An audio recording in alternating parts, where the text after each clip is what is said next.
Noong dekada 80 at 90, may simpleng tema ang ABS-CBN kada gabi.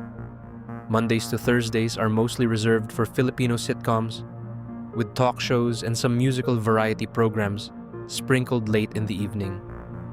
But for Batang 90s, Fridays were not only a cause for celebration as the school week comes to an end, but the fact that they had to look forward to ABS-CBN's vaunted lineup of American shows that not only appealed to children, but also teenagers and young adults. Of course, this only mattered if there was more than one TV at home, because most likely the folks are going to tune in to PBA or Vilma, depende sa kung sino masusunod sa mag-asawa, which in that case, you were screwed. But for those of you who were fortunate na walang kaagaw, I think you'd all agree that ABS-CBN's weekend programming was simply must-see television. Ano nga ba ulit ang mga pinapalabas ng Channel 2 during that period? Let's go through the list and refresh your memory.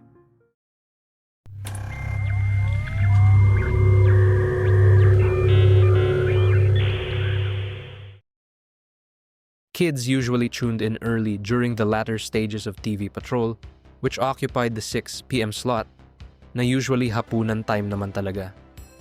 Diyan natin unang nakilala si Ernie Baron and his entertaining way of presenting the weather.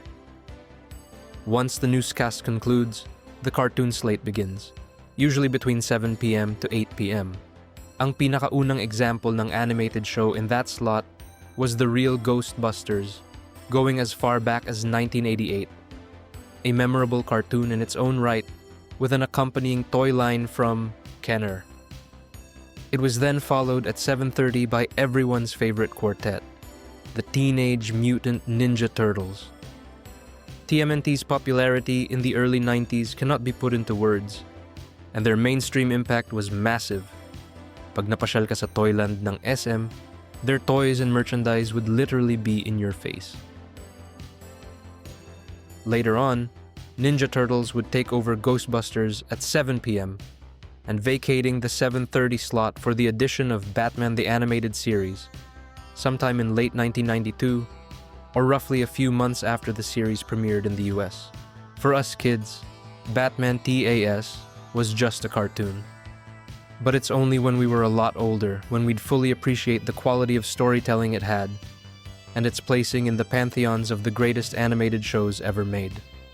Hindi masyado nagtagal si Batman on air as ABS-CBN was trying to play catch-up with the episodes they have on hand, since pinapalabas pa nga siya sa US concurrently, so they had to replace the show momentarily with X-Men in mid-1993.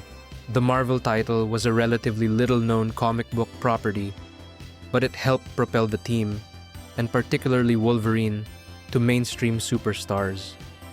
Nag-spike mga buyers sa Comic Quest at Comic Odyssey, and sakto naman may side-scrolling beat-em-up yung X-Men sa arcades. TMNT's popularity waned as X-Men was moved a half-hour earlier to its slot, making way for Batman's eventual return. Get ready for shortly the Cape Crusader takes you. Both shows will remain in that time slot for almost an entire year, until the arrival of arguably the hottest new kiddie show of the mid-90s, the Mighty Morphin Power Rangers. It was campy and ridiculous, but we ate it all up. It was a merchandising juggernaut the likes of which could only be dwarfed by Pokemon. We bought the toys, watched the movie, and listened to the cassette tape, which to their credit was curated well. While this was happening, ABS-CBN also tabbed Wildcats as a replacement for X-Men. Not as good, and it came and went quietly, but the family enjoyed it. While the 7 to 8 p.m. slots were reserved for children's shows, the 8 p.m. to 10 p.m. slots were aimed towards teenagers or young adults. Well, pwede rin naman siguro sa mga bata. I mean, we watched it. Some of the earliest shows that aired here are the sitcom Free Spirit, which could best be described as the supernatural precursor to The Nanny, being that it's about a witch that babysits Allison Hannigan and company. This was followed by other short-lived shows like Hard Time on Planet Earth and the famous Teddy Z, all of which didn't rate well, so only few episodes were produced, meaning ABS-CBN had to replace all of them in quick succession every few months. The replacements? Doogie Howser MD, a prodigious teen that became a doctor at an early age. The teen drama hit Beverly Hills 90210 that ran for several seasons and inspired our local productions of teen-oriented dramas many years later. Baywatch, a pet project by the Hoff, but is more popularly known for slow-motion cup shots, and Pamela Anderson. And lastly, Murphy Brown, Candice Bergen's hit sitcom that had a failed revival recently. Pinalabas din saglit dito ang Spectacular World of Guinness Records, a show about the book of the same name. You have just seen the final telecast of the Spectacular World of Guinness Records. And also, The Monsters, a horror anthology which the network erroneously calls Twilight Zone Presents, despite not being related at all. Other shows that were rotated with the aforementioned programs throughout the years were Highlander, Northern Exposure, Melrose Place, and The Nanny.